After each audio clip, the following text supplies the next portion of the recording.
ओम जय एकादशी जय एकादशी जय एकादशी माता। विष्णु पूजा व्रत को धारण कर शक्ति मुक्ति पाता।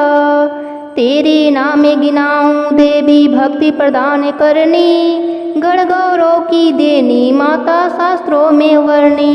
प्रेम से बोले भारत माता की जय हो।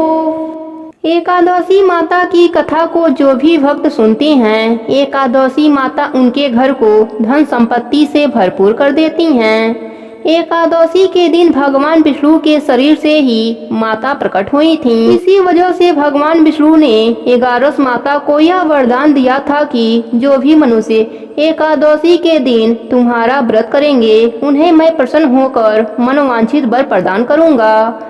भगवान विष्णु ने एकादशी माता से कहा था कि एकादशी के दिन मेरे पूजा के साथ साथ तुम्हारी पूजा करने पर मैं उस मनुष्य से खुश रहूंगा और उनकी हर इच्छा पूरी करूंगा। हर मनुष्य को एकादशी व्रत करना चाहिए और भगवान विष्णु जी की पूजा के साथ एकादशी माता की कथा अवश्य सुननी चाहिए, ताकि भगवान विष्णु प्रसन्न होकर आपकी हर मनोकामना पूरी कर सकें।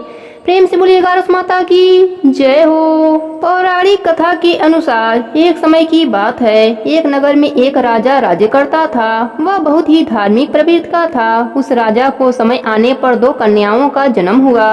राजा की छोटी बेटी भी अपने पिता की तरह ही धार्मिक थी। वह नियम धर्म से रहती थी। साथ ही वह बचपन से ही एकादश का व्रत भी करने लगी।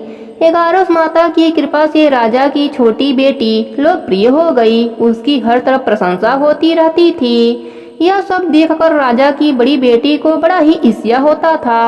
वह अपने बहन से जलती रहती थी।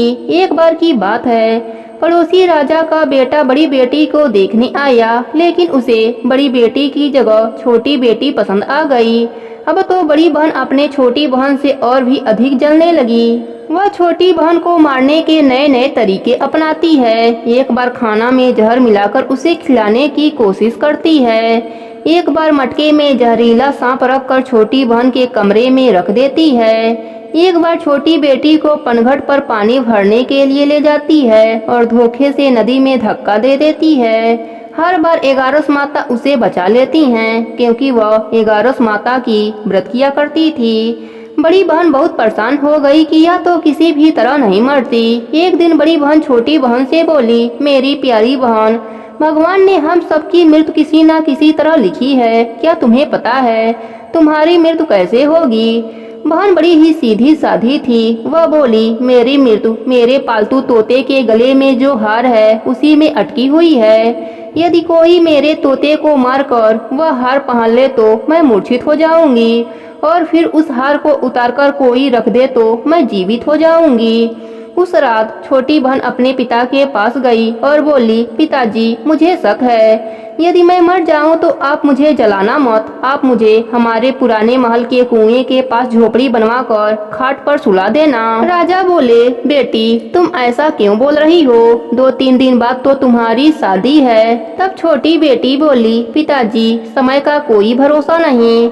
इस तरह शादी वाले दिन भी आ गए। उसी दिन बड़ी बहन छोटी बहन के पालतू तोते को ढूंढती है, पर वह उसे कहीं नहीं मिलता।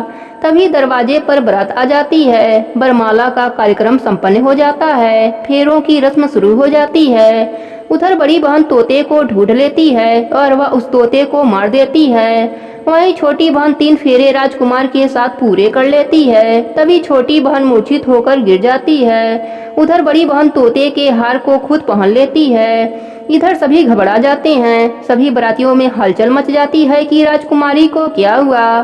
सभी डर जाते हैं। तब राजा वैद्य हकीमों को बुलाते हैं। छोटी राजकुमारी को महल में ले जाकर लिटा दिया जाता है। वैद्य हकीम राजा से कहते हैं, राजकुमारी ना मरी हैं ना जीवित हैं, हमने ऐसा पहली बार देखा है।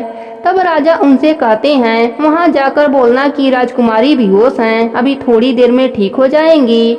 यदि तुम ऐसा नहीं कहोगे तो मैं तुम्हें फांसी दे दूंगा। वह बेचारा वैद्य राजा के कहे अनुसार वैसा ही बोलता है। तभी बड़ी बेटी आती है और कहती है, पिताजी, मुझे छोटी बहन के मरने का बहुत दुख है। उससे ज्यादा दुख मुझे आपकी इज्जत का है, जो कि खराब हो जाएगी। आप ऐसा करो कि मेरी शादी राजकुमार के साथ कर दो, तब सब ठीक हो जाएगा, आपका इज्जत भी रह जाएगा। तब राजा को यह बात ठीक लगी और राजा ने छोटी बेटी के कपड़े पहनाकर फेरों में बैठा दिया, पर राजकुमार ने मना कर दिया। कहा, यह मेरी पत्नी नहीं है, मेरी पत्नी जब बोलती है उसके मुख से फूल झड़ते हैं।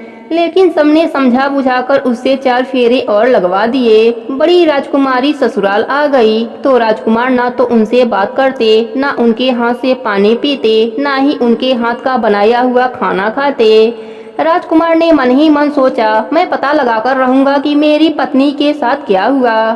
एक दिन राजकुमार दुखी होकर घोड़े पर बैठकर जा रहे थे कि घोड़ा वहीं जाकर रुका जहां राजकुमारी की अधमरी लाश रखी गई थी। राजकुमार मन ही मन सोचने लगे, घोड़ा यहाँ किस कारण से रुका है, कोई तो वजह जरूर होगा जो कि यहाँ घोड़ा रुक गया है। तब राजकुमार घोड़े से उतरकर पुराने महल में गए। वहाँ एक चौकीदार था। राजकुमार ने पूछा, यह महल किसका है? तब चौकीदार ने बताया कि यह महल आपके ससुर जी का है। वहाँ खाट पर कौन सो रहा है? राजकुमार ने चौकीदार से पूछा। तब चौकीदार कहने लगा कि यह राजा की छोटी बेटी है जो शादी वाले दिन अधमरी हो गई थी। तब राजकुमार ने कहा, यह तो मेरी पत्नी है, इसके साथ मेरे फेरे हुए थे। राजकुमार ने चौकीदार से कहा, तुम किसी को कुछ मत बताना कि मैं यहाँ हूँ, मैं तुम्हें मुंहमांगी रकम दूंगा। चौकीदार ने हाँ कह दिया और राजकुमार खाट के पास गया और बचे हुए फेरे खाट के साथ ले लिया। राजकुमार उस दिन वहीं पर रहा। छोटी रानी रात को खड़ी हो गई।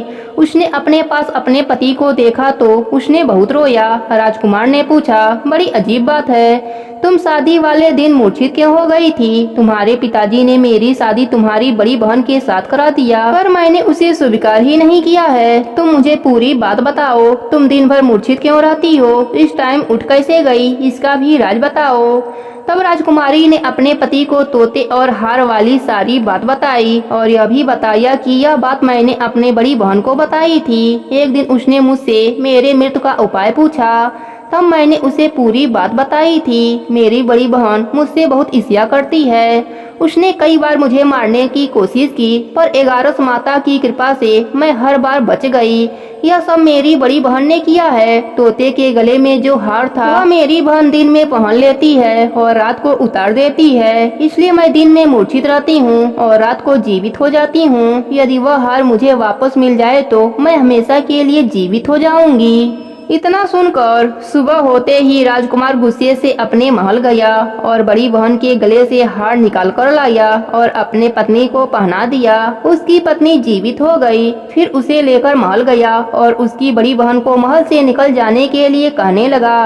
बड़ी बहन रोने लगी और रोते रोते बोली, हे छोटी बहन, तुम्हें क्यों हर खुशी भगवान दे देते हैं और मुझे क्यों दुख देते हैं, इसका रहस्य बताओ।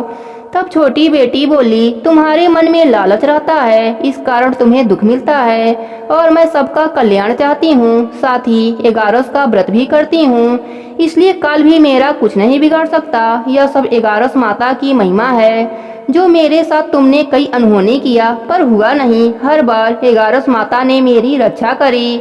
अब बड़ी बहन की आंखें खुल गई। वह बोली, हे बहन, मुझे क्षमा कर दो, मैं कहाँ जाऊंगी? तुम मेरे लिए एक महल बनवा दो, मैं उसी में रह जाऊंगी। छोटी बहन को अपने बड़ी बहन पर दया आ गई। वह राजकुमार से कहकर अपने बड़ी बहन के लिए एक घर दिलवा दिया। बड़ी बहन उसी में रहने लगी। अब वह नेम धर्म से अपना दिन बिताती थी, साथ ही 11 का व्रत भी करने लगी। इधर छोटी बहन पति के साथ राज सुख भोगने लगी, साथ ही दोनों जन 11 का व्रत भी करने लगे। 11 माता की कृपा से छोटी रानी को एक सुंदर सा पुत्र उत्पन्न हुआ और महल में रिद्धि सिद्धि का वास हो गया। हे 11 माता, अपने सभी भक्तों पर अपनी कृपा बनाए रखना। प्रेम से बोले 11 माता की जय हो, विष्णु भगवान की जय हो। एक समय की बात है, एक नगर में एक सेठ रहता था। वह अपने शादी के बाद नए वस्त्र पहनकर अपने पत्नी को लाने पहली बार ससुराल जा रहा था। रास्ते में उसने एक गाय को तालाब की ओर जाते देखा। वह गाय पानी पीने के लिए तालाब में उतर तो गई, लेकिन कीचड़ होने की वजह से वह तालाब से बाहर नहीं निकल पा रही थी। गाय ने उस आदमी को वहां से गुजरते देखा तो उसने आदमी से मदद के लिए कहा, लेकिन उस सेठ ने कहा कि मैं नया वस्त्र पहना हूँ और मैं अपने ससुराल जा रहा हूँ। अगर मैं तुम्हारी मदद करूँगा तो मेरे कपड़े गंदे हो जाएंगे। गाय माता उदास हो गईं और वह कीचड़ में धंसती जा रही थीं। गाय ने उस सेठ को श्राप दे दिया कि अब से 8 पहर बाद तू गधा बन जाएगा। वह सेठ डर गया और गाय से अपने भूल के लिए क्षमा मांगने लगा, लेकिन तब तक गाय पूरी तरह पानी में डूब चुकी थी। वह सेठ पछताता हुआ उदास मन से अपने ससुराल पहुंचा। जाते ही उसने अपने पत्नी को ले जाने की रट लगा दी। सभी ने उसे बहुत आग्रह किया कि अभी तो तुम आए हो, कम से कम एक रात यहाँ रुक जाओ, लेकिन वह रुकने के लिए तैयार नहीं था। तब उसकी पत्नी ने कहा कि जब सभी लोग इतना कह रहे हैं तो आप एक दिन के लिए क्यों नहीं रुक जाते। तब उसने अपने पत्नी को गाय के श्राप वाली बात बताई। उसकी पत्नी उसी वक्त अपने मायके से विदा लेकर पति के साथ चल पड़ी। 8 पहर बाद वह आदमी गधा बन गया और पूरा दिन घर में पड़ा रहता। कुछ दिनों के बाद घर में खाने पीने के लाले पड़ गए। तब उसने अपने पत्नी से कहा कि मुझे लेकर बाहर मजदूरी करो। तब उसकी पत्नी उसे लेकर बाहर गई और नगर के राजा के यहाँ मजदूरी का काम करने लगी। उसे वहाँ बोझ उठाते देख लोगों ने कहा कि तुम्हारे पास तो गधा है, फिर तुम बोझ क्यों उठा रही हो।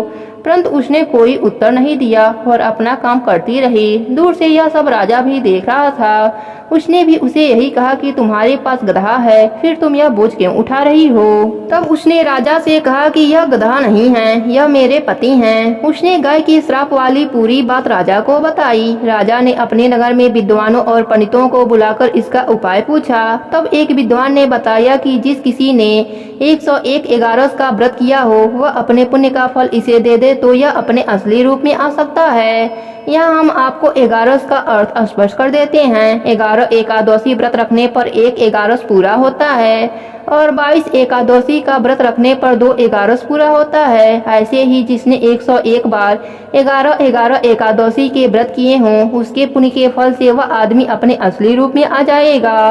राजा ने अपने पूरे नगर में घोषणा करा दी, लेकिन किसी ने भी पूरे 111 नहीं किए थे। कई दिन बाद उन्हें एक बुढ़िया मिली जिसने 101 एगारस पूरे कर लिए थे। राजा ने उस बुढ़िया को उसका फल देने को कहा, लेकिन वह बुढ़िया 100 एगारस एकादशी का फल देने को तैयार हुई, क्योंकि 1 एगारस का फल वह खुद अपने लिए रखना चाहती थी, जिससे कि उसे मोक्ष की प्राप्ति हो और वैकुंठ धाम में वास मिले। इतना कहकर उसने अपने 100 एगारस का फल उस सेठ को दे दिया। तब वह गधा से मनुष्य रूप में आ गया, लेकिन 1 एगारस कम होने की वजह से गधे की पूंछ उसके शरीर से नहीं गई। एगारस माता की यह महिमा देखकर उन पति पत्नी ने एगारस का व्रत करने का निर्णय लिया। दोनों पति पत्नी मिलकर एगारस का व्रत करने लगे। 1 एगारस पूरा होते ही सेठ की पूंछ गायब हो गई और एगारस माता की कृपा से उनका घर अन्य धन से भर गया। हे एगारस माता, जैसे आपने सेठ पर अपनी कृपा करी वैसे ही अपने सभी भक्तों पर अपनी कृपा बनाए रखना। प्रेम से बोले एगारस माता की जय हो, विष्णु भगवान की जय हो।